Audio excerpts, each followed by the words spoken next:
In a peaceful area in Danvers, Ukraine, Mykola lives with his pregnant wife, Nastya. They are both known as the first eco-settlers in this region. Nastya is an artist who loves painting and wood carving. She even crafted a wooden angel for Mykola as a protective charm. Mykola is a mathematician, physicist, and ecologist who teaches at the local school, which he commutes to by bicycle. The peace symbol outside their house is the footprint of the white crow, representing an ancient legend about a crow who, out of compassion for humans, brought them clean water and food, but lost its feathers in the process. Since there are no electronic devices in the house, the couple receives no news until Mykola goes to work and has a few minutes to watch TV during his break. That's how he learns about the protesters killed in Ukraine's capital and the possibility of a Russian invasion. In class, Mykola is harassed by a student named Ivan, who considers his teacher a strange and eccentric outsider and wants him gone. But Mykola never lets him get angry, as he believes in peace and in guiding young minds. One morning on his way to school, Mykola noticed some soldiers standing by the roadside but didn't pay much attention.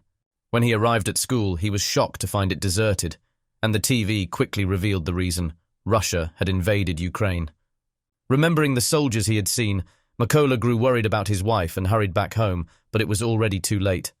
The Russians were there, beating Nastya, and when he tried to protect her, they captured him as well. After ensuring they weren't spies, the soldiers set fire to the house and left. But when Nastya threw a stone in retaliation, they did not hesitate to shoot her before finally leaving. In despair, Mykola clung to his wife's body while his house burned down. Hours later, 2 members of the Ukrainian militia found Mykola, and after verifying his identity to confirm he was an innocent civilian, they helped him dig a grave for Nastya. Before leaving, Mykola made sure to take the wooden angel, the last memento of his wife. Upon arriving at the base, the higher-ups were unhappy about the sudden arrival of a stranger, as he could be a spy. But Mykola quickly proved himself by expressing his desire to join the army to drive the Russians out of their country. From then on, Mykola was sent into intense training, where he had to learn how to exhaust his body and use a gun, 2 things a pacifist like him had never done before. Disassembling and reassembling weapons was especially challenging for him, and he was frequently mocked by his superiors, especially after he declared his code name to be Raven. Mykola didn't let them discourage him. He trained hard, stayed up late to practice with weapons, and always kept the wooden angel close to remind him of his purpose: to avenge his wife. A few weeks later, the recruits were informed that the army was short on snipers at the front line and was seeking volunteers for the position. Few were interested, but Mykola volunteered immediately, despite once again facing mockery. However, refusing to give up, he accepted the challenge of disassembling and reassembling an AK-47 in the dark within just 20 seconds, finally earning everyone's respect. They also began calling him Raven, as he wished. The theoretical part of sniper training was easy for Mykola, thanks to his knowledge of mathematics and physics, allowing him to make calculations even faster than the instructors. He was also exceptionally skilled at following the #1 rule, staying silent and perfectly still, even when the instructor fired shots into the ground near him.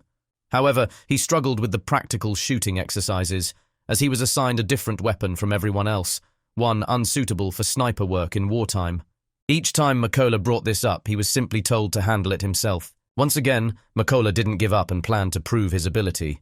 The final sniper test took place at night, and the recruits were required to shoot as soon as the instructor's flare illuminated the target. However, Mykola didn't shoot right away. He used the light to calculate the distance, and when the test was over, he fired in complete darkness and hit the target's center, something no one else could do. This earned him the highest graduation score and an assignment to an elite unit. On his first mission, Mykola and his team were tasked with liberating a key checkpoint that had been taken by Russian soldiers. The team snuck into the area undetected, with each sniper assigned a target. But as they prepared to fire, they had to pause their plan because a civilian vehicle approached the checkpoint. The Russian soldiers ordered the 2 civilians out of the car, confiscated their passports, and refused to return them when asked to leave. The man grew angry and demanded his documents back, prompting the Russian soldiers to respond with violence. Seeing the situation, Mykola's team immediately attacked, taking down each Russian soldier with swift, precise shots, including one who attempted to take the civilian woman hostage. After completing the mission, the team raised the Ukrainian flag to reclaim control of the checkpoint.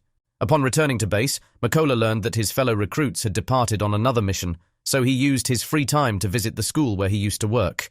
He was deeply moved by the sight of the dusty, deserted classroom. The next day, when the other group returned, Mykola received the heaviest news. A close friend of his had been killed by an enemy sniper. This only fueled his desire for revenge. In the following mission, Makola's team hid a series of explosives in the trees, camouflaged by the leaves, and concealed themselves in the grass, waiting for the enemy.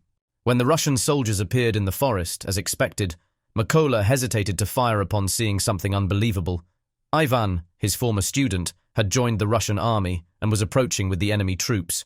He snapped back to reality when the captain ordered them to fire, and Makola pressed the detonation button, killing all the Russian soldiers, including Ivan.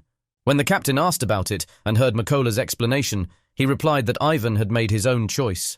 During a break, Makola and the captain shared memories of home.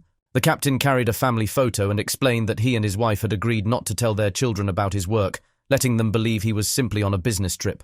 In response, Makola showed him the wooden angel, explaining that it was a symbol of his family.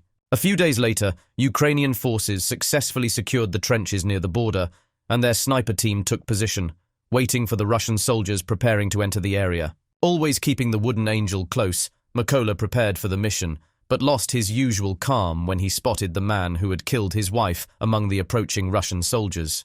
Consumed with a desire for revenge, Makola repeatedly requested permission to fire, but the captain denied him each time as the enemy had not yet reached the correct position. Finally, unable to restrain himself any longer, he fired and took down his target, but in doing so, accidentally revealed their location to a hidden enemy sniper. This sniper immediately retaliated, killing the captain. As the Russians began firing, Makola had to drag the captain's body across the battlefield, dodging bullets and bombs. Hours later, when Makola finally returned to base, his superiors promised to investigate and locate the sniper who killed the captain, and when they found him, Makola would be called upon to handle it. Meanwhile, overwhelmed with guilt, Makola decided to throw himself into solo missions to atone. His sniper skills remained excellent, and he took down many Russian soldiers, but with no one to monitor and restrain him, Makola became more reckless, resulting in an arm injury from enemy fire. Makola went to a secret hideout to rest, recover, and follow the news to stay updated on political negotiations with Russia. But his break was interrupted by an urgent call. The army had located the sniper who had killed the captain. Makola needed to return to base before the mission began. The soldiers were provided with all the gathered intel. It was revealed that this sniper had a long range, had killed 5 Ukrainian snipers and 3 machine gunners, and was codenamed Sorry. Even more troubling, he recorded each kill and posted it online to demoralize his opponents. He even had the audacity to post the footage of the captain's killing. However, these losses helped them pinpoint Sorry's location. Since they couldn't plant mines at the site due to a chlorine storage facility at the chemical plant where the enemy was hiding, they devised another plan.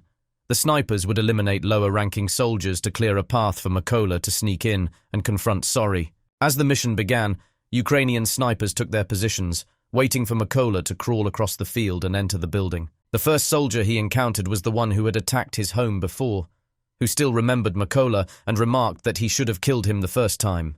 After swiftly and satisfyingly taking him down with a single shot, Makola signaled his team to attack, causing all the Ukrainian snipers to fire simultaneously and clear the area without raising any alarms. Only 2 Russian snipers remained, including Sorry.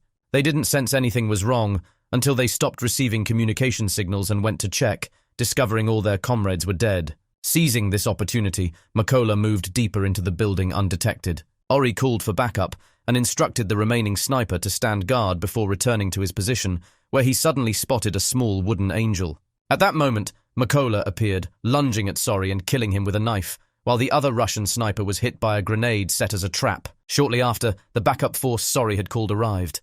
Makola used Sorry's radio to warn the incoming soldiers that they would pay for what they had done. As soon as the Russian truck stopped, the Ukrainian soldiers opened fire, taking down all targets within seconds. Now that Makola had avenged his wife, his friend, and his captain, he decided to rest and visit Nastia's grave, carefully restoring the fallen cross.